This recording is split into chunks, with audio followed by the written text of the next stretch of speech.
Hey, Friendo, Steve here. Yeah, Larson. And welcome back to Going in Raw, the only pro wrestling podcast you need to be listening to. On today's episode, we're talking all things Monday Night Raw, including Brock Lesnar smashing Cody's arm, but will he still fight at Night of Champions? Money in the Bank qualifiers beginning next week, and the rest of Monday Night Raw. But first, let's talk about this really quick. We're also going to talk about possible changes coming to WWE TV with the new contracts coming up. But first, I want to mention this, of course, this weekend, the weekend of champions, the weekend of McGriddles, the new Big Blue inaugural Predictions Champion will be crowned at Weekend of Champions, including NXT Battlegrounds, a Double or Nothing AEW thing, and then, of course, WWE's Afternoon of Champions. That cracked me up when Rhea Ripley was dropping a promo on Natalya, and she says, Natalya, this Saturday afternoon at Night of Champions, I'm gonna, because she has to sell it to the American crowd, to the us, our, the North American crowd, I guess. And so we're going to be, of course, doing live watch-alongs for the WWE and the AEW show.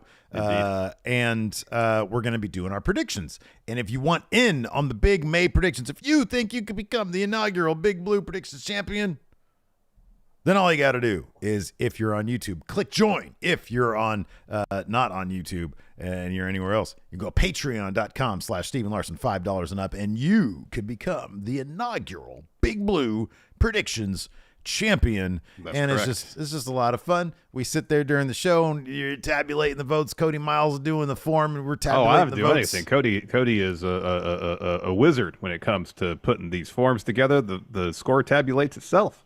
I believe it's wizardry. It's magic. It more is than just sorcery, if you will. Knowing Google Docs really good, or spreadsheets, or whatever it is. Yeah. So anyways, that should be a lot of fun. Watching wrestling with friends is always a lot more fun. Yes. Now that I've gotten that out of the way, Larson, let's go ahead and dive into it. Let's dive into this. Are they going to change nights on SmackDown? Are they going to give us an extra unwanted hour on SmackDown? What's the latest? I don't know. So Nick Khan appeared on the J.P. Morgan TMT call today. Oh, that, yeah. Yeah.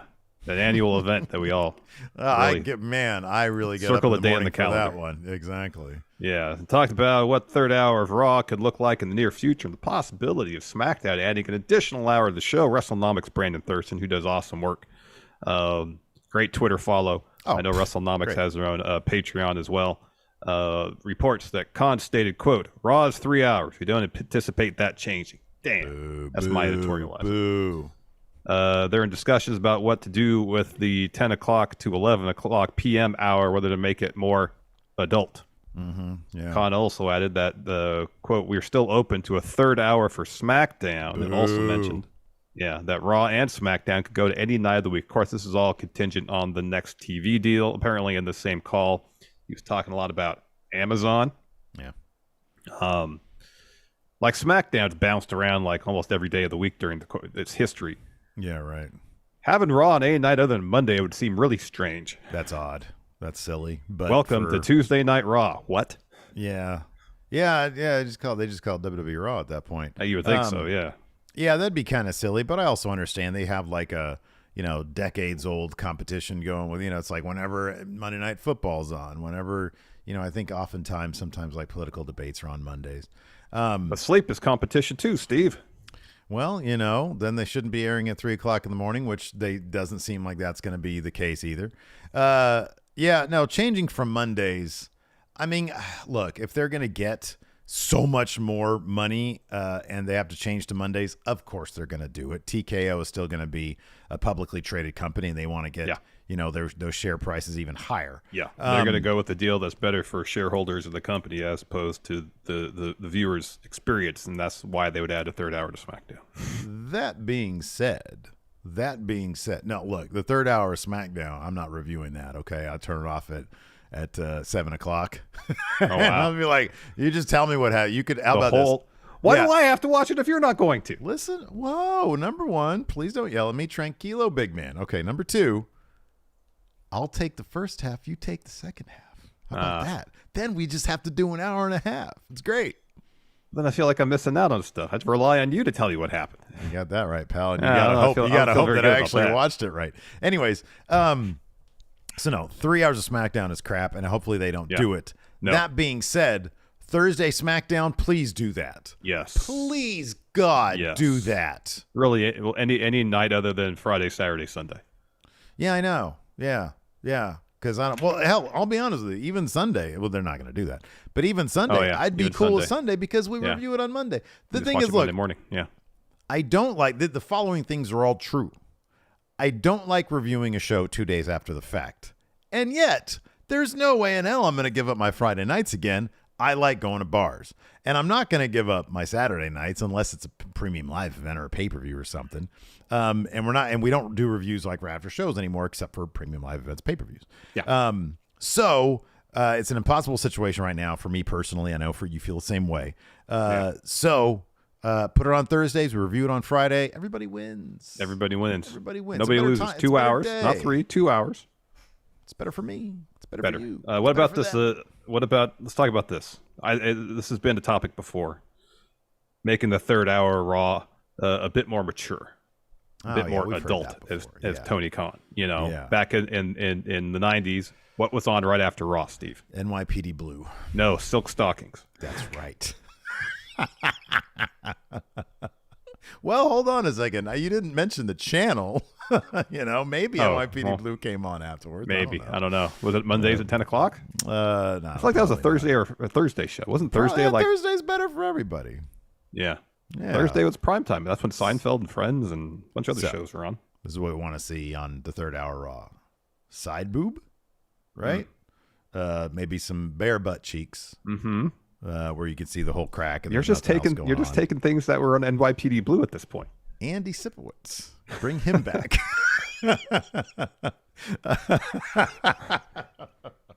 So stupid. I'm sorry. Look, they're not gonna spice up the third hour. They've talked about this before. It's stupid. That's not gonna happen. It doesn't matter. They might like not bleep out when they say shit or asshole. Yeah. Or something like that. Right, yeah. They're certainly not going to start dropping I don't know.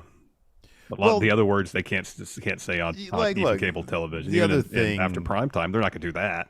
They could green light, blood in their matches for the third hour.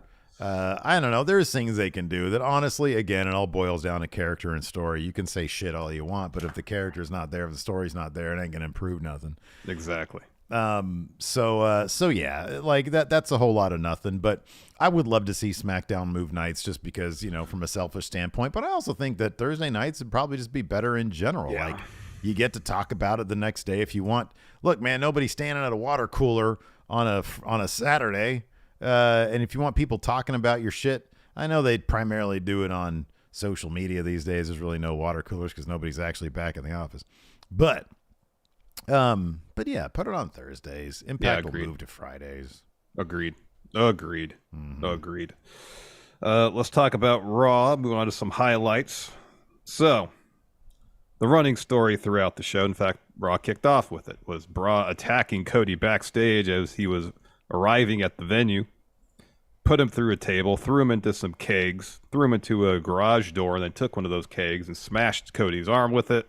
Later on in the show, Cody comes to the ring while Brock's dropping a promo, takes off his sling, tries to fight Brock. Brock puts him in the Kimura, damages the arm more. Perhaps, in kayfabe, it is broken. Mm-hmm. So during Brock's promo, he's like, yeah, Cody's not wrestling at Night of Champions. But fear not, I will still be performing. Open challenge for anybody in the locker room that wants to fight me. Mm-hmm. Meanwhile, at the end of the show, Triple H is like, hey, Cody, I understand. No one's questioning your toughness. All the same, shouldn't be doing this. Mm-hmm. You were just out a year with a torn pec. You're back a few months. You want to be on the shelf longer if Brock really jacks up your arm. Yeah, right. And Cody's like, no, I'd be a coward if I didn't fight. So I want to have this match. And Triple H just kind of says, okay. Yeah. He's like, okay, I'm not. It's clear that that Cody is determined. Now, I mean, I know they keep on advertising this like it's an actual match, but the one word they keep on centering around is fight. I want to fight. So I kind of expected. But here's the thing: there's like besides SmackDown, there's no time between now and Night of Champions when they can sort of set up a hold harmless agreement signing, you know? Let me ask you this. So after Cody pled his case to Triple H, has a seat, Triple H sits next to him and, pats him on the knee and on the shoulder and just says, okay. Mm-hmm. Is that, okay, Cody, you get your way, you get your match, or, okay, Cody, I understand your point of view. Now we got to protect you from yourself. Man, dude, I don't know. I mean, this seems to be setting up like at Night of Champions, if nothing else happens on SmackDown, which I kind of feel is like we can expect, because like go home SmackDowns are basically just to remind us that there's a premium live event. Yeah. Nothing really happens. But so if this is it before Night of Champions, it feels like, and this is sort of how I'm taking. I don't know about the Triple H thing. I don't know. We can talk about that. My read on it is that there's no match. Cody's going to show up and he's going to brawl with Brock Lesnar, and Brock Lesnar is going to beat the shit out of him, but there's no scar, so to speak, on Cody's actual record. There's he no won't bell have ringing, that. the match never starts. Yeah. He won't have that as a loss. He just gets into a fight, and it shows this guy will come back and come back and come back, even though Brock Lesnar beats the crap out of him. And then the audience is now going to love him even more than they already do, which is already maxed out. He will, break that maxed out. You particular can't season. do it anymore, Steve. But he'll show that you can, because he's Cody godlike All powers. right, let's get this out of the way, though. If this match happens and Cody walks in there with a busted arm and beats Brock Lesnar, this is entering the realm of comical. Without, like if it's a match, Yeah, if it's a match and Cody somehow, I know he beat Seth Rollins with a torn pectoral muscle. I get that. Mm-hmm. But for every reason, I mean, that was a legitimate injury. That was an impressive feat, legitimately. Yeah, right. This is a kayfabe injury. And I think because of that, if they still have him beat Brock with one arm, all right, it's a bit much. It's a bit much. I'd much rather have Brock beat the hell out of Cody all over the arena and have Cody bleed all over the place. For me, that's more effective in terms of showing, Brock is decimating Cody. You're 1,000% right. Of course. Like, he needs to go up. This has to be a reason. Look, this can't be the thing that Cody perseveres through. If they want us to believe, and yes, we know it's a fake injury, but in their universe, this is a broken arm. That is like, you're not supposed to be wrestling with a bro. You can't do that. And so, putting on the performance with the torn pec where he wins is more a testament to this guy really gives a shit about the fans enough, or his contract enough, to put on this match and see it through. So he kind of, as a performer, deserves the fake accolades of getting the win here. Plus, he's legitimately going to be gone. So what does it really hurt for him to win this match? It makes his return and his return even bigger. Oh my God, look, he went into Hell in a Cell and he won. That's a hell of an accolade right there. Mm-hmm. It's completely different when it's a fake completely injury, different. And I guess the idea too is I think that he went into the Hell in the Cell match. The pec was torn off the bone. He couldn't hurt himself any worse. Yeah, right. Yeah. In theory. Yeah. So, but we just knew this hurt. This is. Yeah. This was extraordinarily painful to go through. Yeah. And he's doing this for our entertainment. Yeah. And so the fake reward of getting that win makes it dramatically more satisfying. Yeah. As far as this is concerned, no, this should be, he's showing up for like this. This will be mind boggling if he goes in there and they have a match, as opposed to he goes in there. I don't know what motivation Brock would have for being there. What, at a Champions already said he's having an open challenge. He wants to have a match. Oh, he said the open challenge thing? Okay. Yeah. So Brock shows up. He has, they do a fight. Look, if Cody shows up with like a sledgehammer and takes that to Brock Lesnar, if there's some edge besides I can beat Brock with one broken arm. Now, what do you think is likely? Oh, yeah. It can't be easy to swing a sledgehammer with one arm, Steve. Well, I mean, that's just if he's able to do that, then good for him. Maybe. So here's the thing: if he has a broken arm and still shows up, is it going to have a cast on it like Cowboy Bob Orton? Can he do the thing like The Rock in the Fast and Furious where he has the cast on and he goes? Oh, he breaks out of it. He breaks it with wrist strength. Yes. But no, okay. So the Cowboy Bob thing, that's a great point. If he uses that against Brock, that's accept. If he's got to cheat at this point to beat Brock, But like the same way that Brock just cheated to get him out of this match. He attacked him before, while he was arriving in his nice suit and all that. Yeah. So yeah, if it's like, oh, he just guts it out while doing this, or he's got this in a sling and he's able to hit 3 crossroads on Brock Lesnar. With one arm, I know it's comical. Then it's cartoonish, it's silly. I might like it even more. But I sort of have bought into, obviously, the absurdity of Cody Rhodes. Yes.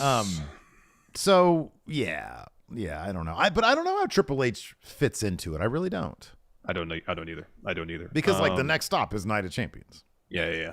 Well, then after that is Money in the Bank. Is Cody going to be in the ladder match? Is he going to miss the show entirely? Is that where the third match with Brock's going to happen? Are they going to push that to SummerSlam? Maybe a situation where Cody breaks his arm, he gets into a fight, not a match with Brock at Night of Champions. Say Brock puts Kimura on even more, and Cody, they say, oh, Cody's out for 6 weeks or whatever. Mm-hmm. And then that put the timeline about a little bit after Money in the Bank for him to come back, I guess. Mm-hmm. So he's there in the build for SummerSlam, calls out Brock. There he beats Brock definitively, clean in the middle of the ring, 4 crossroads. Yeah. No roll-ups. Right, yeah. No, he's got to get that. He's got to get that win, yeah, for sure. Yeah. And I even think, man, it worked for Hulk Hogan, even today on Fuck Hulk Hogan Day. It worked for him. He cheated like in every big match that he had, and he was a good guy. And if you're Cody Rhodes, I kind of think that, hey, you maybe need a little bit of cheating to get over on Brock Lesnar. Like, it's Brock Lesnar. The guy's a monster. Yeah. He's got the advantage of being monster. So, I don't know, hit his head with a chair before the match starts, and then you hit 4 crossroads on him. Well, that's kind of what he did the last time. He got a roll up last time. No, beginning of the match, he attacked Brock before the bell rang last match. Yeah, I was cool with that. I thought that was cool. I'm just saying you can go back to that again.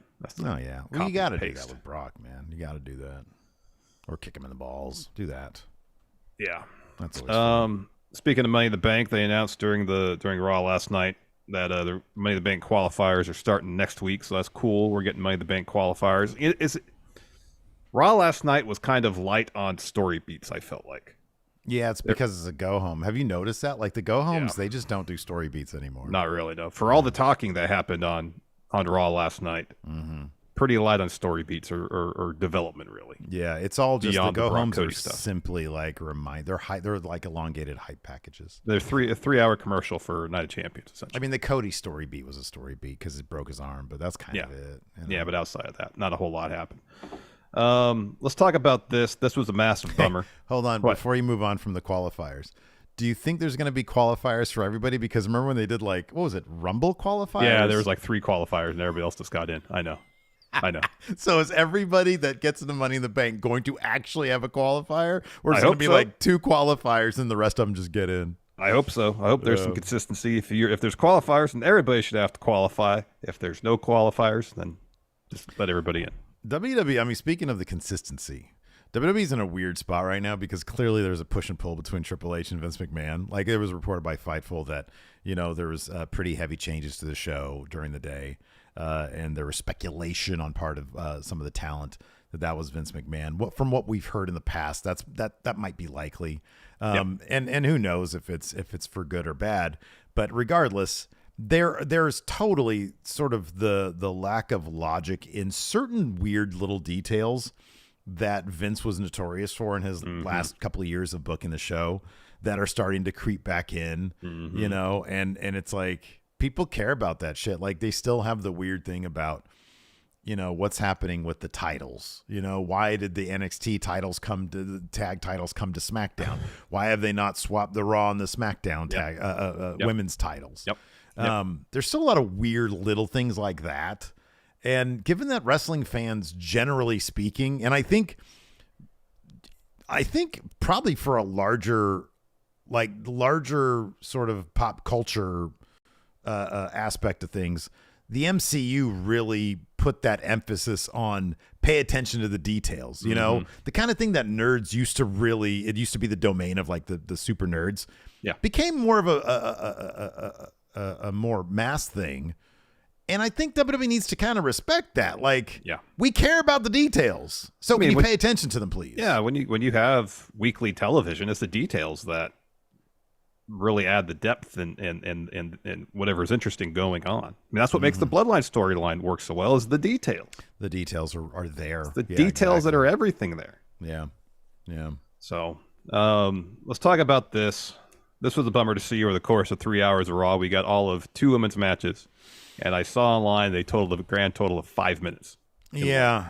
Yeah. And I know there's a couple interview segments throughout the show, but this seems to be an ongoing thing where there's not enough time allocated to women's division segments and telling stories there. Yeah. I mean, it's true. I mean, this has been something that's brewing kind of since Triple H took over. Like, they had that great bit at SummerSlam where Damage Control is introduced. But like beyond that, they've kind of dropped the ball. Like, I appreciate bringing Trish back. I thought the contract signing was really good. Not a lot of, the Bianca Asuka match, the motivation, the build to that really isn't there. Like, Asuka just sort of showed up during the championship celebration, sprayed her with mist, and that was it. Like, there's no more than that. WWE, they're kind of dropping the ball on main roster programming. Like, NXT does a phenomenal job with their women's division. They're kind of like almost on par with Impact. They are. But yeah, the main roster is really dropping the ball when it comes to they could have not showed recaps of Brock and Cody, a couple times and added some more time to Zoe Stark and Candice LeRae, or done another segment to actually build up another story going on in the women's division. But they decided we had to see Brock lay out Cody about 5 times throughout the show. Yeah. And they have the sad thing is they have all the ingredients for a lot of stuff that they can do. And they don't. Like, I mean, you're going to bring Zoe Stark in, and how this is going to go. She's just going to beat a bunch of depth guys, and then they're going to expect her to get over on that, and it's just not going to work. Like, she's a phenomenal talent. I think that she really started to crack her character stuff in her last arc in NXT, but like without giving her properly something to do. She's like on an island. It's just everybody sort of on their own island, as opposed to if you look at Judgment Day, the Bloodline, Owens and Zayn, Riddle, a lot, Imperium now. All these different storylines across the both brands are like sort of crossing over into each other, and it feels really like there's a lot of effort being put into weaving these various stories together, and the women have none of that. Nope. And if you look at Rhea Ripley, she's taken on Natalya. There's nothing there. That's a foregone conclusion. At least Zelina had Puerto Rico. So I was looking at the betting odds for Night of Champions. Oh, hold on. Let me guess. How large of a favorite is Rhea? I'll go as high as 10,000. That's exactly what it is. Minus 10,000. I remember I think that's what it was. One of the last matches. I think it was, I don't know if it was Rhea versus Zelina. I think it might have been. It was 10,000. Those are pretty huge odds too, but. Yeah. No, 10,000 I think is as high as I've seen it been. Yeah, it might be as high as I've seen it too. It's crazy how much of a favorite she is in that match. But yeah, I mean, it'd be great if they invested some time and some creative energy in terms of telling stories in women's division, and not just in the title scene. Give us some mid-card feuds to develop characters. Especially you got like Zoe Stark getting called up. You got Isla Dawn and Alba Fire over on SmackDown. Yeah, you can have them go in and have matches where they're in there for 5 minutes and showcasing what they can do and run some video packages. That's a great way to introduce them to your audience, but you need to tell stories. A month ago, 2 months ago, we were actually praising the Outcast storyline in AEW. It's spinning its wheels now. They're spinning their wheels. But you and I were both praising the idea of, hey, let's get them all involved in stories that not just are one big story, but also a bunch of mini stories. And that's what we see with the men in WWE right now. And you have the ingredients for that for the women, and they're just not doing it. Like, give me big stories there. And I thought we were going to get that kind of stuff with Damage Control, but it was just, it didn't happen. And, it's just, there's a lack of focus, a lack of effort when it comes to the women's division. And it's a bummer to see. It is. It's a major bummer. Huge bummer. Yeah. Before we kick off our actual recap, let's go ahead and pay some bills real quick, Larson. Let's do it. Let's take a quick break here. Get to work from our sponsor, Morgan & Morgan. Don't know if I ever told you this, Steve. Got another story for you. Another story? Oh, my goodness. Many years ago, I went bowling. Yeah. I was rolling some pretty good games. Yeah. And then one of my feet slipped when I was making my approach. I pulled my groin. Oh, no. Ow. And it completely put an end to my day. It looked like it would be a good day at the lanes. Oh, man. I'd never heard that story. That's a drag, dude. It is. But the point is that accidents can happen, and you can be hurt because of those accidents when you least expect it. Thankfully, my injury was minor. I was fine a couple days, and I have to miss work or rack up a bunch of medical bills because of it. But if you're ever injured, you could check out America's largest injury law firm, Morgan & Morgan. Morgan & Morgan has a proven record of getting their clients full and fair compensation. They've recovered more than $15 billion for their clients. Morgan & Morgan has over 100 offices nationwide, and you can submit your claim in 8 clicks or less. It's more like ordering takeout than hiring a lawyer. You could do it without getting off your couch. So if you're ever injured, you can check out Morgan & Morgan. Their fee is free unless they win. For more information, go to forthepeople.com/raw or dial #law. That's #529 from your cell phone. That's forthepeople.com/raw or #law, #529 from your cell. This is a paid advertisement. So Raw kicked off with Cody, is it earlier? Moments ago. This happened moments ago. Cody shows up to the arena, and then Brock just sort of shows up out of nowhere, attacks him, throws him into a bunch of road cases, screams at him a bunch, drags him all over, chucks him to some beer kegs, and he's like, "You want to fight? You want to fight?" And throws Cody into the garage door, slams a beer keg into Cody's hand. And then Cody's like, "Ah!" Cody reacted like Murphy did in RoboCop. Yeah. Oh, that traumatized me as a kid, I tell you what. I know, that's why I like bringing it up. So he's there writhing in pain, and Brock's like, "Ha," and just walks off. Yeah. I forgot to do this, man. We had, I think, we had some gifted memberships in our YouTube chat from Maggie. Thank you, Maggie. You're the Maggie. best. Thank you so much. I mean, a little fickle, Maggie, that we as we learned earlier today, but she is the best. And then also a new member, Mad King Spencer. Thank you very much. I wanted to point this out because in our waiting room earlier, somebody asked us, Wyatt Wrath, YouTube channel member, says, "Will you guys be by chance streaming the new AEW game when it comes out next month?" So it's coming out in about, I don't know, 5 weeks from now. Yeah. Yeah, I'd like to get you over here. Something. Yeah, we'll do some couch co-op or playing whatever local shit. I don't know. I know. Did you see the stills today where apparently there was worries that they were going to tone down the violence and the blood in the game, and apparently not. I think they should have gone the opposite, just more. Yeah. More like awesome. RoboCop is what you're saying. Yeah, please, more like RoboCop. Give us the ability to make RoboCop 2, or at least reskin one of the current. What AEW wrestler would you reskin as RoboCop if you could? Wow, great question. I know, right? Oof. I'd go with Don Callis. He sort of has the voice of RoboCop. Yeah, a little bit. He has a RoboCop voice. Yeah, a bit. I was going to say Kenny, because I think Kenny Omega trying to do RoboCop would be funny. That would be pretty funny. Paul Heyman had a promo. "Ladies and gentlemen, my name is Paul Heyman." And he tells us, for the record, he had nothing to do with what you just saw, the Cody Brock thing. He did nothing. He says, "What you saw is something I can testify to, a mere example of what Cody Rhodes is in for this Saturday afternoon at 1 p.m. when he tries to slay Brock Lesnar this afternoon at 1 p.m. at Night of Champions." He says, now, like even Night of Champions, why are you calling it Night of Champions when it's in the afternoon or morning for most of us? Well, because local time will be in the evening. No, I get that, but they have to, like the inherent, they could call it anything they want. Yeah, they could call it anything they want, but they call it a name where a specific time frame is in it. Anyways, so Heyman continues. He says, "I understand how much my special appearance last week was so well received. I've been invited back this week to enlighten you on my way to the island of relevancy. I stopped by the hellhole known as Hershey, Pennsylvania, just to hype you to one simple fact. This Saturday, there's not 1 or 2 main events, but there's 3 main events. There's 1 main event. Whatever the goes last on match main on the event. card." He Last says match main event. It's capped off by a match with Kevin Owens and his rat bastard partner, Sami Zayn, where they will lose the tag titles back to the Bloodline, with the Usos sitting proud at home. The new tag team champions will be Solo and your tribal chief, Roman Reigns. So that's a development. Heyman saying the Usos won't be there. Which kind of definitely means they will be there, right? Yeah, you'd think so, because last time they said Jay was told to stay home last time at Elimination Chamber, right? He was there. And he was whenever they say they're not going to be there. He told the Usos we need to get a TV perspective on things. That was for Elimination Chamber, wasn't it? Yes. Yeah, that's what that was. Yeah.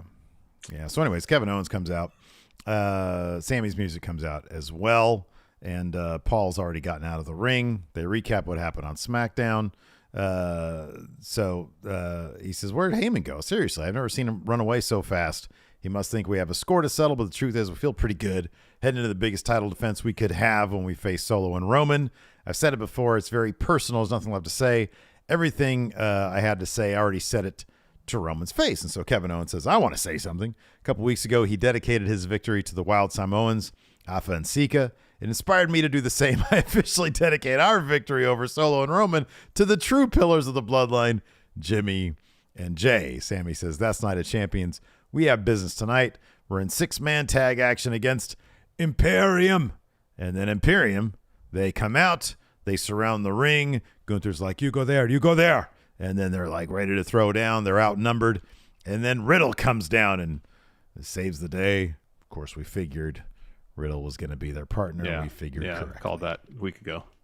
However, I figured Riddle was there to eat the pin, but that wasn't the case. Yeah, that didn't happen either. No, yeah. Then for the first time for the night, we see a recap of Brock annihilating Cody. Mm-hmm. And then Byron's outside Cody's locker room.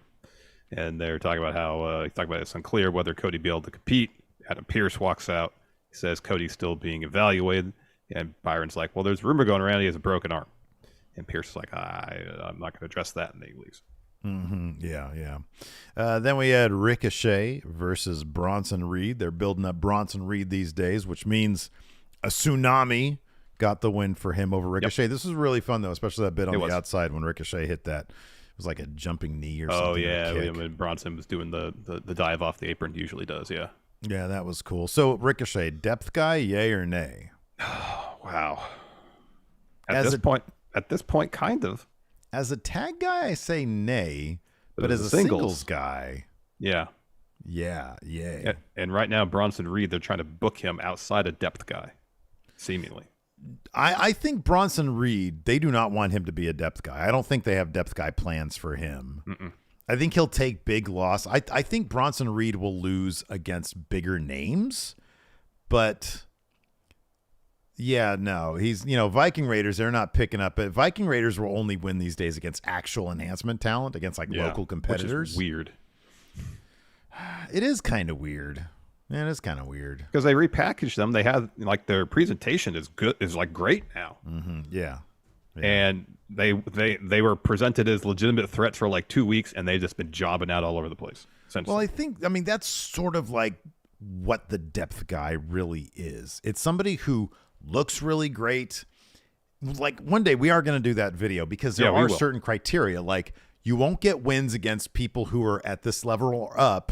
Yeah, but you will get wins against these people who are on this level or down. Because when the people who are above you on the card get the win, it should still feel like it's a win and not an enhancement match. Right, but Viking Raiders are the prototypical depth guy for the tag divisions. Yeah. Yep. At this juncture, yep, that seems to be the case. Mm-hmm. Somewhere backstage, Kathy Kelly's interviewing Apollo Crews, and he says, "Before we get started, I hope Cody's okay." He said, "I'd be lying if I," and he's interrupted by Dom and Rhea. Mm-hmm. And Dom says, "What are you doing? This is Mommy's interview time." And Kathy says, "Well, Rhea's scheduled time was after Apollo's." And Dom says, "Apollo who?" And Apollo says, "Apollo Crews. Don't act like you don't know me. I'm everything you're not." And Dom says, "Whatever, man. This interview is over. Mommy's got something to say." So the camera kind of pans over, so it frames out Apollo Crews. Mm-hmm. So then Rhea grabs Kathy's hand and talks to the mic and says, "Natalya, you had a legendary career, but you decided to get in my way. So this Saturday afternoon at Night of Champions, I'm going to make an example out of you. I'll make you not only regret getting drafted to Raw, but I'll end your career." And so the camera widens out again, and Crews comes back into frame. And he goes, "No disrespect. I know you're the champ. It's my interview time." Mm-hmm. And Dom says to him, "You don't interrupt Mommy." And Crews said, "I just did. The question is, what are you going to do about it?" And then Rhea says, what is he going to do about it? He can remind you who runs Monday Night Raw, right, Dom? Mm-hmm. And so Dominic, at this point, who's behind Rhea, just goes, yeah, that's right. Yeah, that's right. And Cruz says, can't wait to see you try. And we'll see depth guy Apollo Crews in a little bit. But first up, we had part 3 of the big Seth Rollins retrospective. And he talks about Roman Reigns. He says, I love Roman, but I don't like Roman. That's brotherhood, right? I'll always love... You fucked it, right? Yeah. He says, I'll always have love for that man. He was always there with me, the person and champion he's become. I have no respect for that. He's poisoned by his own ego. Hold on a second. I'm just going to pause here. Seth Rollins is simply jealous because he doesn't have the tribal chief setup. If he had the tribal chief setup, he wouldn't have all these nasty words for Roman Reigns. Yeah. But here's the problem. He doesn't have the tribal chief setup because it's not for Seth Rollins. Interesting.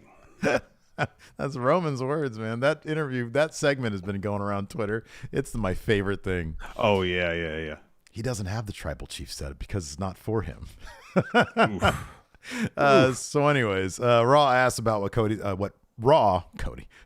Corey asks what Raw is going to look like with Seth on top. And he says, it could be the titles could be the catalyst for change and a way to move forward. I'm going to be around. I want challenges. I want to know who wants my spot and try to take it from me. Someone has to pass the torch when Roman and I are gone. That's what I want. He talks about AJ Styles. He says AJ is one of the best of all time. He says, you said I'm once in a generation, and he might argue that, and I may argue it for him. He says he's truly special, but AJ and I have done this before. And then it shows AJ saying, I know it was years ago, but I remember thinking, holy cow, he'll be a superstar one day. And I was right. It was an old AJ interview. And then Seth says, I'm at the top of my game. Nobody can touch me right now. And then Corey says, why is it so special to you to win? This is like one of them post-premium live event press conferences, all these softball questions. Yeah, it really is. I mean, they couldn't make it any more obvious that Seth is winning this thing. Mm-hmm. I know. Yeah. Like the video, the montage they had, the fourth segment, second part last night, was him celebrating all his title wins. You're just waiting to insert the one shot of him hoisting up that new world heavyweight championship to put it in that montage, and then it's complete. And dude, the real shame is if they are pulling a swerve on us and AJ wins, it's simply going to be confusing. I know. It's like, wait a second, but you have already set up on my television 2 other feuds for AJ Styles on Smackdown. How is he going to be the Raw guy? Doesn't make any sense. But doesn't make any sense. Well, the Raw was champions on SmackDown and the SmackDown was champions on Raw, Steve. I mean, well, here's the thing about that. And you're right. You're absolutely right. That's an easy fix, right? They can just swap the titles. Yeah. But WWE is sort of like they've got that class. The only thing I can think of is that it is because if there's a clash between Triple H and Vince. But like, that's why I'm not going to go with all my confidence points on Seth Rollins, because they're doing a lot of illogical things right now. This could very well be one of them where they do it and it's like, okay, well, that's just confusing, because they're doing a lot of things that are just sort of confusing right now. Yeah, that's true. Then we see something from Raw Talk last week where Damian Priest is backstage giving Nakamura crap because Nakamura cost him his shot at the title. And then Nakamura says, what, you going to cry about it just like you cried after you lost to Bad Bunny? And then Balor is like, whoa, stay back, tranquilo, Damian. And he says, we just beat the tag champs. And Dom and Rhea are waiting. We'll deal with this next week. So back to last night. Byron interviews Finn and Damian says, come on, can't you see I'm getting ready for my match? And he cuts a bit of the promo in Spanish. And then Finn says, first of all, congratulate us on our victory last week. Tonight, I face Nakamura. He cost my man Priest here a chance at the World Heavyweight title, and he disrespected him last week. So if you disrespect one member of Judgment Day, you disrespect all of us. He's going to pay, and after I'm done mopping the floor, if Nakamura's lucky, I'll let Damian pick the bones. Yeah. After that, we had a Zoe Stark video package, followed by a match between Candice LeRae and Zoe Stark. Candice firmly depth guy situation here. Oh, yeah. She takes the loss. But, of course, there was some Nikki Cross here in this match. Nikki runs down to cheer on Candice as she fights out of a headlock and boots Zoe Stark down. So let's see here. Candace hits like that that springboard crossbody, and after she hits that, Nikki runs up and hugs her. And that allows Zoe to run in and push both of them into the ring steps. Puts Candace back in, hits her finisher to get the win. Yeah. So I mean, I like that there's, I don't know, like an actual feud with several people going on here. Let me ask you a question about the definition of a depth guy. Yeah, sure. Do you think it's necessary for depth guys to not be involved in stories per se? That's a good question. That is a really good question. Because if you're involved in a story that gets TV time, are you really a depth guy? Because I feel like if you're involved in a story, they're trying to build. Okay, yeah, dude, but here's some the thing, party involved. Here's the thing, though. I do because Karrion Kross and Viking Raiders have been involved. Not necessarily. I mean, it's hard to say stories necessarily, but I think Kross is definitely a depth guy, and he's that's why he's like prime depth guy. Kross, with 2 big wins over non-depth guys, could get his way. He could be promoted out of depth guy. Yeah. But Kross is always in stories that are used to elevate other people even more than they're already elevated. So, yeah, I feel like they can be in stories. But that's a great point. I mean, that's something. Question, yeah. Well, that's something to talk about also. Yeah, exactly. I think before we get this video in the can, we need to establish definitions. Oh, for sure. Yeah, absolutely. Yeah. That's why it's taking a little bit of time. No, this is all like a process, and there's got to be like real criteria that you could say this makes them a depth guy. Yeah, for sure. Exactly. Next, we got a Mustafa Ali interview. So Byron's asking about his match against Gunther. Saturday afternoon at Night of Champions, Ali says, listen. Because he's like trying to come up with, he's trying to be in character, essentially, doing the positive Ali thing. He says, listen, I can't do this. You're expecting a quote about positivity, but this is too real to me. I've been dreaming about being a champion since I've been a kid. If you look back at my career, I've never come close. He was Cruiserweight champion, though. Ali was? Yeah, I believe so. I want to say he was, too. I'll look it up really quick. All right. Because I'm sure you're right about that. Yeah, I'm pretty sure he was. He says, it's been failure after failure, and no one believes that I can defeat Gunther and become Intercontinental Champion. And then Brock pushes past the cameraman and Ali, and as he's about to go through the curtain, looks to Ali and says, get a life, kid. I was really hoping that Brock would say, you go get him. Yeah, I know. I believe in you. I believe in you. Because you got this. Because that could set up like a Brock Gunther thing, if he's going around encouraging people to beat Gunther. Let's see here. Okay, it doesn't say in his Wikipedia that he was he was Cruiserweight champion. But if you would some mockery says he wasn't either. If you would have asked me, because Cedric wasn't he? Yeah, Cedric was. Ali never won it, really. It was like Cedric, Kendrick, Austin Buddy Aries, Pac, Tony Nese. But I kind of feel like I kind of remember that Ali never won it. Okay. Yeah, I would have swore he was Cruiserweight champion at some point. Oh. He always came close, but never won, says Ricky Dozen. Wow. All right. Well, I guess I shouldn't doubt Mustafa Ali when he drops a promo then.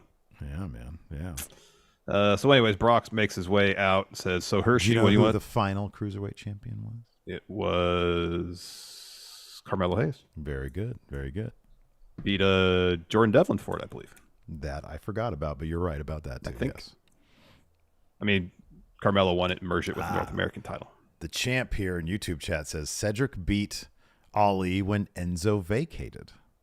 Oh, and Aries wasn't. He just fought Pac at Mania. Yeah, I don't think he ever won that. Yeah. Okay. Yeah. All right. Okay. Yeah.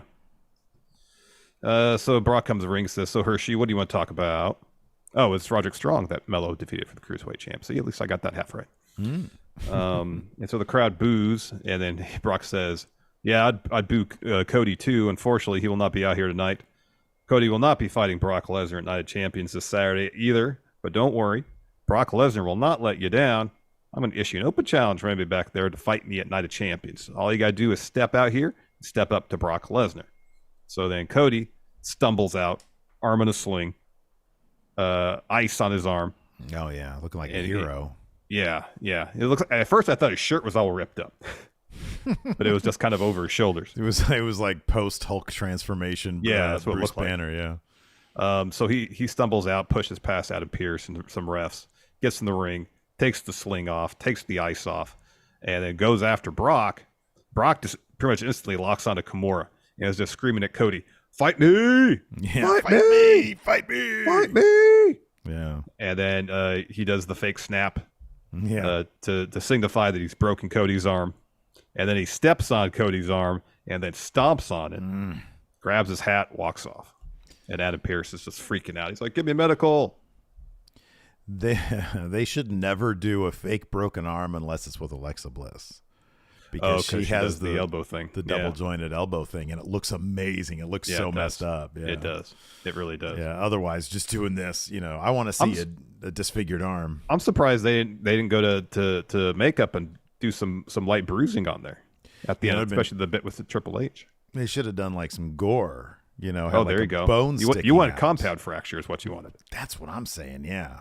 Yeah, exactly. Like he's got his real arm on the inside of his shirt. There you go, fake arm. He's got this clearly fake arm. He's talking to Triple H, and part of his fake arm falls off. It's like, oh gosh, you're hurt worse than I thought.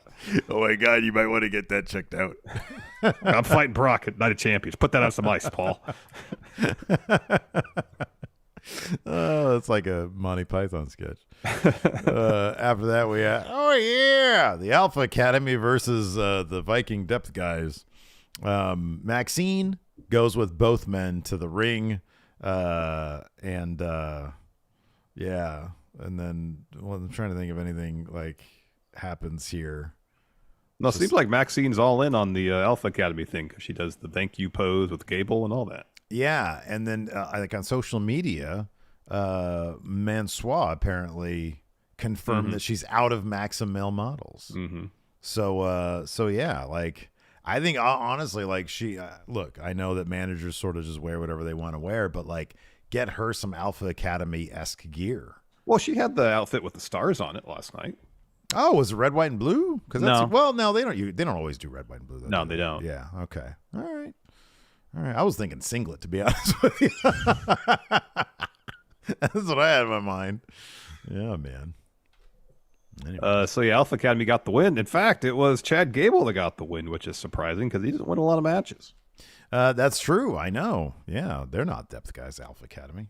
No, I guess not. They're getting a push. Yeah, he rolls up Eric to get the W in a fun bout, and afterwards they're celebrating. Then we go backstage.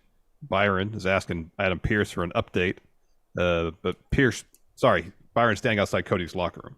He's waiting for another update. Pearce powers past him to go in, and Cody's just screaming, "There's nothing to talk about. Get out of here!" Yeah. And so Pearce comes back out, and I'm sure there's another recap here too. I'm pretty sure there probably was. Yeah. After that, we had another End to Share promo. Ginger says, "Last week was the first day for the end. Veer and Sangar, forces of nature. The storm is here. What happens next on Monday Night Raw?" Well, I have that answer. Shinsuke Nakamura versus Finn Balor. You know who the exact opposite of depth guys are? Judgment Day. Yeah. Because they're building up Shinsuke, or so I thought. He took a straight L to Finn Balor. This was a great match, by the way. It was a lot of fun. It was a really good bout. It was a really good bout. Shinsuke guy that they're putting a fresh coat of paint on, is he going to be Raw's Karrion Kross? I mean, so far. Well, I mean, I guess. Although he beat Karrion Kross on his last match on SmackDown. That made me think Nakamura is going to be above depth guy, but then he lost to Finn last night, which is the Karrion Kross depth guy role. So he beat a solid utility player in The Miz. Yeah. So that he could then lose to Finn Balor. It's going to be interesting to see what they do with Shinsuke. I'm not convinced he's a depth guy just yet. Yeah. This might motivate another match between him and Finn Balor. I hope it does. And maybe he'll get, I don't know, a cage or whatever. And maybe that'll motivate, or maybe he'll actually get a win there, because he needs to be a challenger for Seth Rollins down the line. Mm-hmm. And if you're challenging for a title, you're not a depth guy. I don't care if you lose. So something to keep an eye on anyways. It is. Yeah. These tier rankings, whenever we do it, Mm-hmm. Yeah. are really going to be a snapshot in time. Oh, for sure. Oh, yeah. Here's the thing. It's fluid. It's a fluid situation. You could be relegated or you could be promoted, but there has to be a number of. It's kind of like, remember, like in the UFC. I don't know if it's still like this: 3 losses and you're out, basically. Yeah. Unless you really like impress. Well, it's going to be a similar situation. You know, it's going to be based off what I'm just thinking here at the top of my head. Wins, losses, who you're winning and losing against, and where they stand on the rankings. Yes. TV time. Involvement in stories, too, because I think if you're someone who has consistent matches but are never in a story, you might be more of a utility player than. well, you could just be solid depth guy. Okay, yeah. Okay, yeah. Shinsuke versus Finn Balor. Yeah, of course it was all sorts of, what was this? We had some knees by Shinsuke. Finn blocks a half and half. He hits a roll up for 2, then follows with a sling blade. He misses some a drop kick. Nakamura drop kicks him. Nakamura goes for a Kinshasa, but Finn hits a cave-in. Finn heads to the top rope and misses a coup de grace. Nakamura hits a kick. Both men are down. Nakamura's up first. Priest drags Finn out of the ring before Nakamura can go for a Kinshasa. Nakamura flies off the apron, takes out Priest, lays into him, lariats him over the barricade, but that allows Finn to drop kick Nakamura into the barricade, puts him into the ring, hits a coup de grace to get the win. Finn Balor beats Shinsuke Nakamura. Good stuff, though. Yeah, it was a really fun match. After that, we had Raquel Rodriguez versus Sonya Deville. This match was pretty quick, with Raquel getting the win. The kind of the Vader bomb twisting senton deal, followed by the Tahana bomb. And afterwards, Chelsea Green attacks Raquel. So her and Sonya are beating up Raquel. Shotzi comes to the ring. And then she hits a suicide dive on both Sonya and Chelsea. No surprise there. Looks like they're tag team partners now.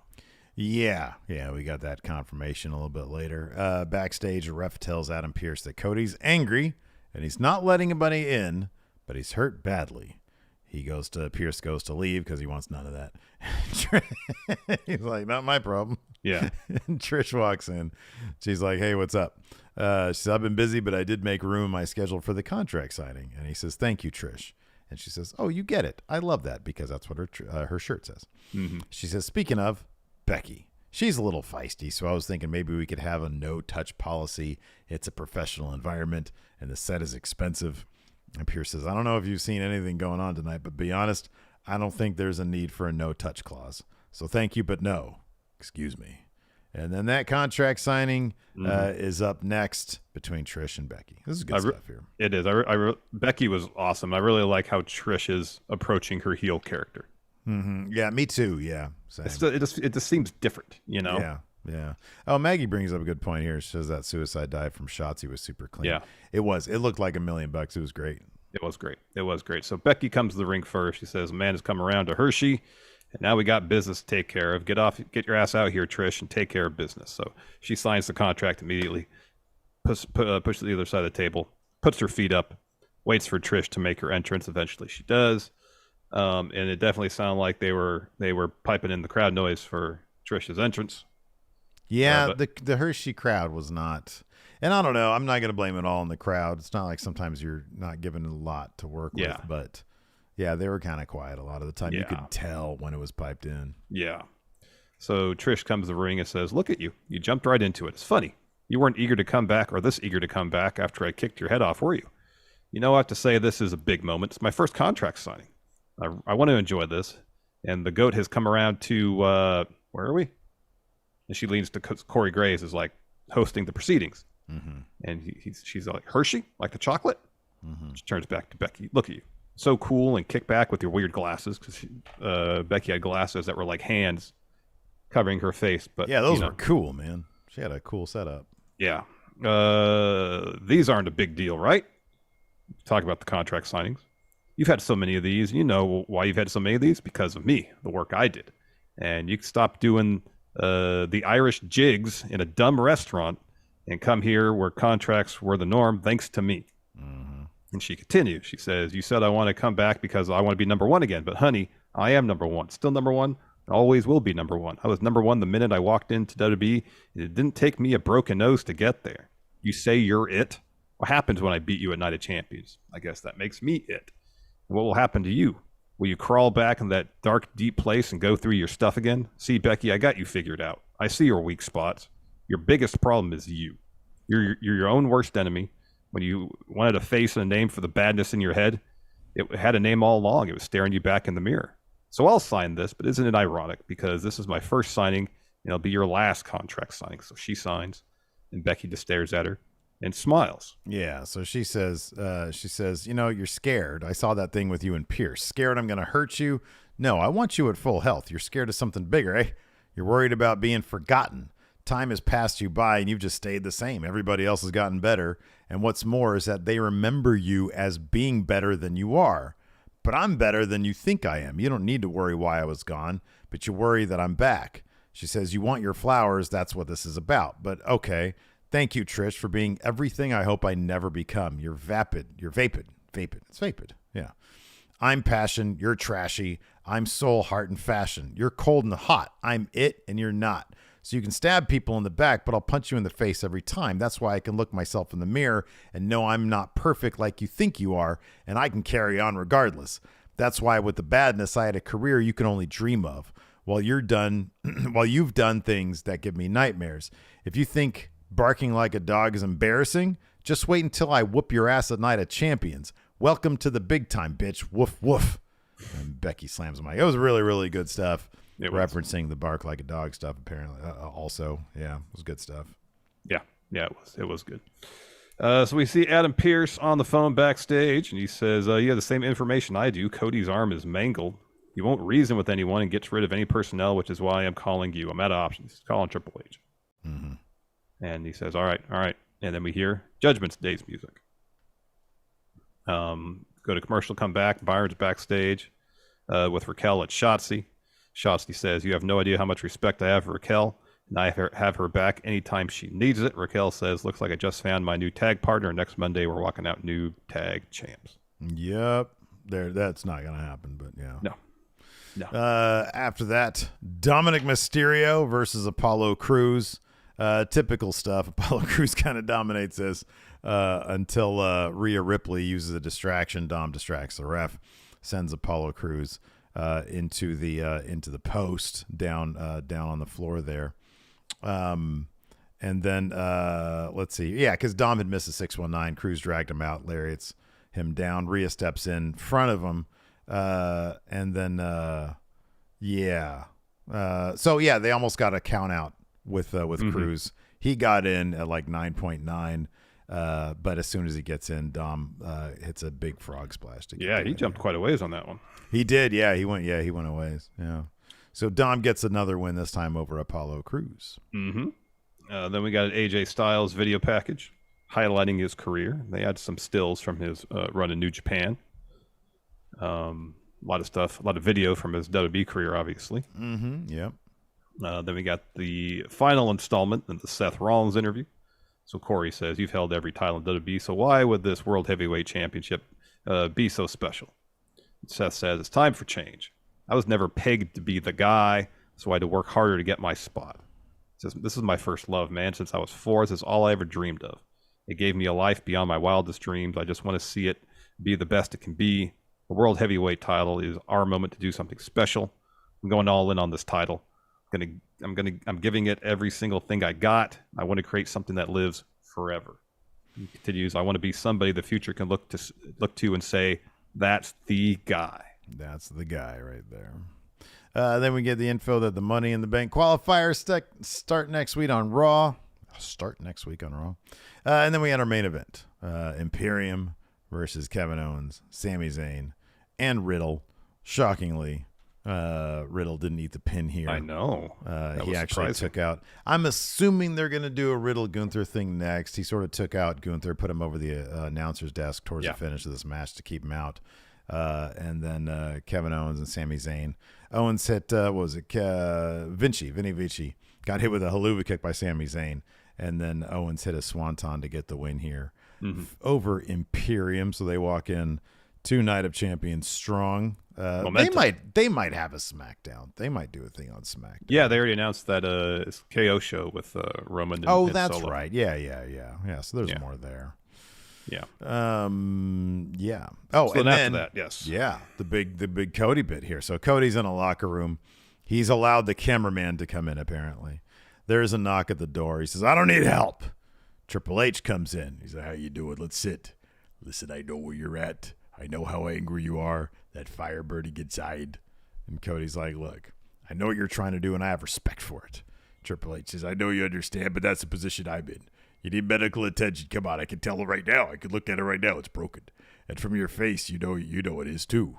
I get it. No one's questioning your toughness. I know what you're." He says, "I know what you're afraid of." And Cody's like, "Afraid?" He's like, "Hunter, at this point, what do I have to be afraid of?" He says, "You're afraid that if I bring a doctor here and look at you, I won't be allowed to let you compete at Night of Champions and face Brock." And Cody says, "Over this?" He says, "I subscribe to the same thing you do. My legs work. I walk to the ring. I'm fine."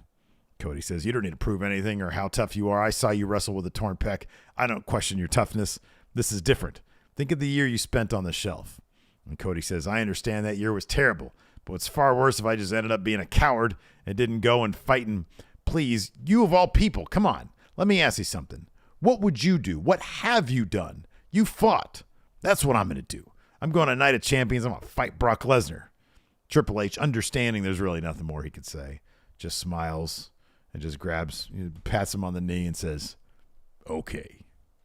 And then there's a great shot of Cody, like Triple H leaves, and Cody actually looks like he's in over his head. Like he gives this look on his face like, God, this sucks. You know, it's really good stuff. Just brilliant acting there with the best of, you know. Will his brilliant acting make you believe that it's not a bit too far if he beats Brock Lesnar with one arm at Night of Champions? I believe in Cody Rhodes. I know you do, but even you have your limits. Do I? I'd like to hope so. Do I? All right, limitless. Limitless. Yeah, Maggie's got it right. It's like Pacino and De Niro, but better. Is that your De Niro? It looked like a De Niro right there. No, it wasn't intentionally. Come on, do the De Niro face. You got Daniel Day-Lewis.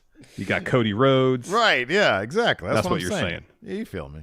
You know where I'm coming from.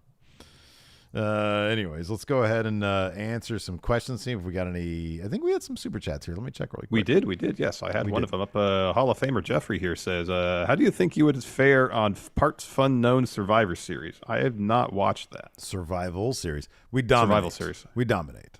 What is Survival Series? I don't know exactly. I think it's like they get like each of the fellas on there and they're like, okay, name all the Intercontinental Champions going back. You know, and then whoever is like the last man standing. So that was like one of the rounds of Quizlemania before. I think they're sort of taking some Quizlemania aspects and doing like a proper, quiz type. Separate shows for them. That's a good idea. Yeah, no, but we dominate them. Yeah, of course, absolutely. You know, wipe the floor with them. Let's wait until they do their own version of the Newlywed Game. Then here's the thing. Password. Here's the thing. They do that shit in person. We're not going to the UK anytime soon, so we get to talk all the shit we want. We'd wipe the floor with them. Not even a contest. Right. Mad King Spencer here has a super chat. Says, "I think for me personally, both Raw and SmackDown feel the same. What would you do to make the shows different?" He says, like a new SmackDown 6 or maybe a Raw 6. I don't know if it's necessarily like the roster is involved. But yeah, but they have the same feel because it's like the same people producing the shows. Exactly. Maybe they should take a different approach from a production standpoint for the shows. Mm-hmm. Yeah. Maybe Raw, for example, since it's called Monday Night Raw, make it maybe not so slick. Yeah, that'd be cool. Different sets, something. It's more like less LEDs and more like tactile. You know, like neon and incandescent bulbs. I was gonna say, yeah. Incandescent bulbs. Yeah, exactly. Yeah. The flickering. Yes. Cathode ray televisions. Right. Yeah. You stack a bunch of old TVs in lieu of the giant LED screen. Shoot it on 16 millimeter film. There you go. 3 hours every week. Shoot it on 16 millimeter. Take 4x3 television broadcast camera from 1962. Right. Exactly. Make it look like the movie The Wrestler, not the Aronofsky movie, but the Ed Asner one. Yes. Wrestling Office. Wrestling Office, exactly. Yeah. JR Jr. here. Let's answer some questions. Yeah. JR Jr. here says, Night of Champions Battle Royal for the H title. Who are the participants and who walks out champ and who challenges them after the match New Japan style? Dom wins. Okay. So who challenges Dom after the bout?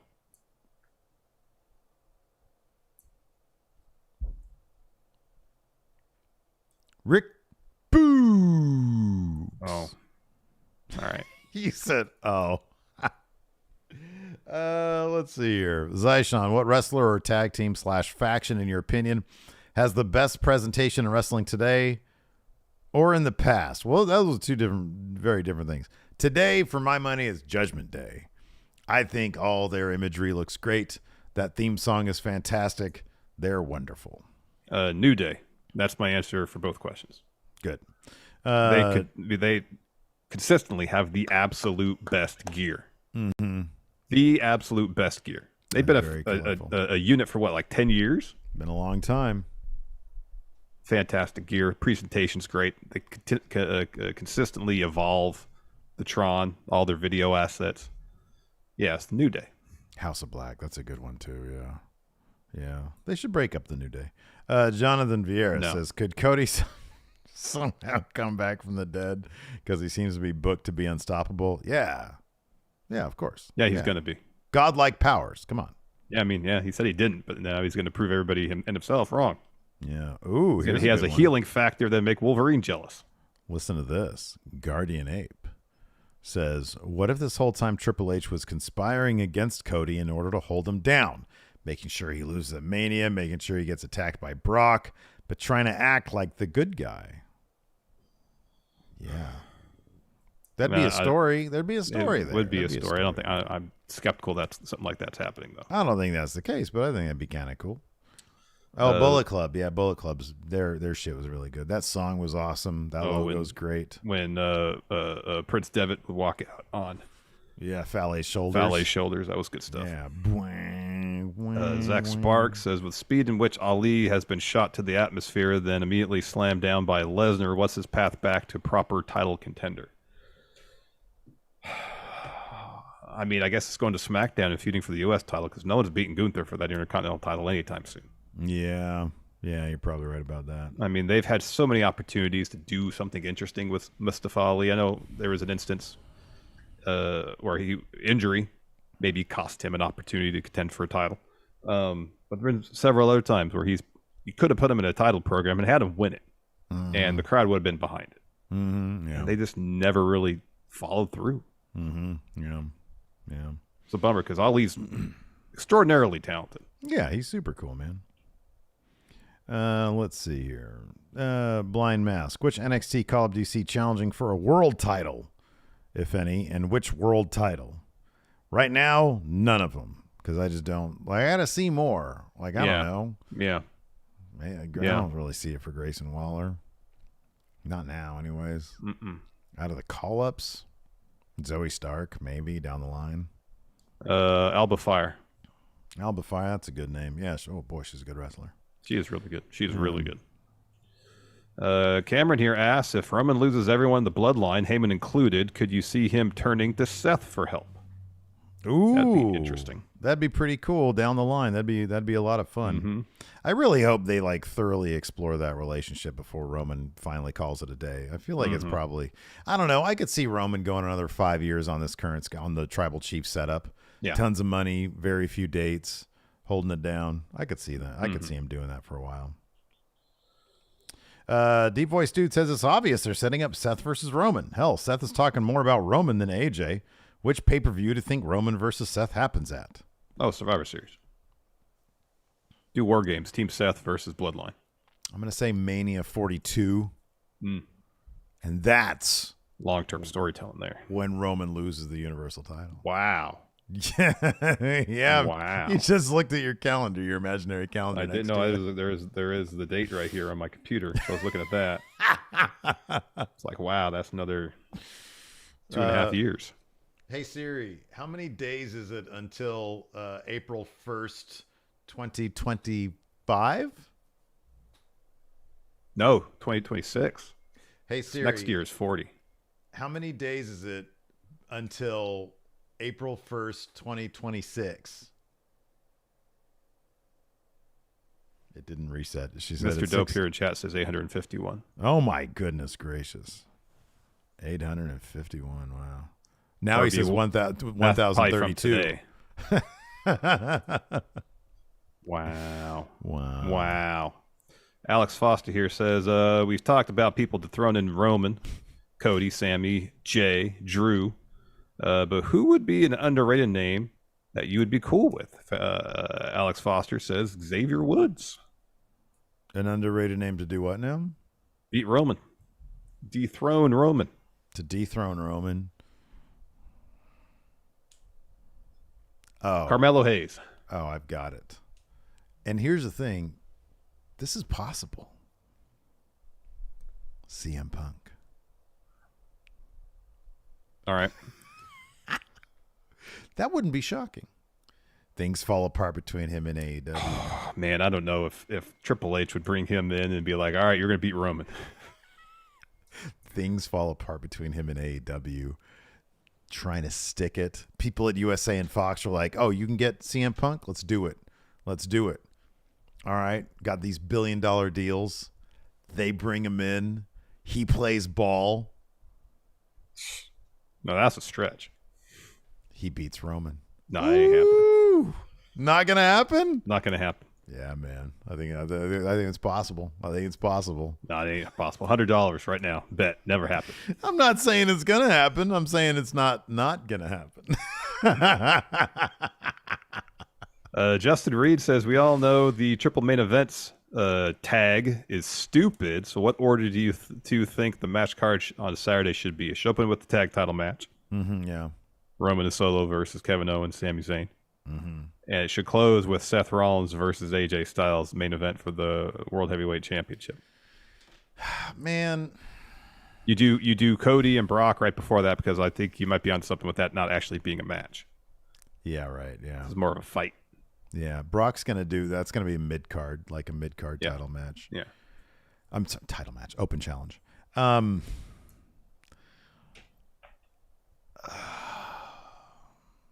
Yeah, they should do. Look, they should do the World Heavyweight Championship as the last match. They should. They need to do that. It's going to be also the best match on the card. It's not the most intriguing thing in the world, but they need to get started now on, hey, this can main event. Yep. But I just don't know that it's going to happen. Yeah, I don't know. They might do Bloodline as the main event. You can't count against the Bloodline, man. Mm-hmm. Oh, this is a good idea. Dope says they do all three matches at the same time. That's great. That's what I'm talking about. It's like World War III where there's 3 rings. Yeah, right. Yeah. Out there, 1, 2, 3, bang, have them all right there. No, it's great. 3 rings, 3 matches happening simultaneously. I think that's brilliant. Yeah, brilliant. That's good. Brilliant stuff. Oh wow, this is an interesting question from Patrick Sparks. If each member of Judgment Day was a musical instrument, what would they be and why? Each member of Judgment Day is an instrument. It's a musical instrument. Dude, this is all you. I feel like you're much more a musical guy than I am. Wow.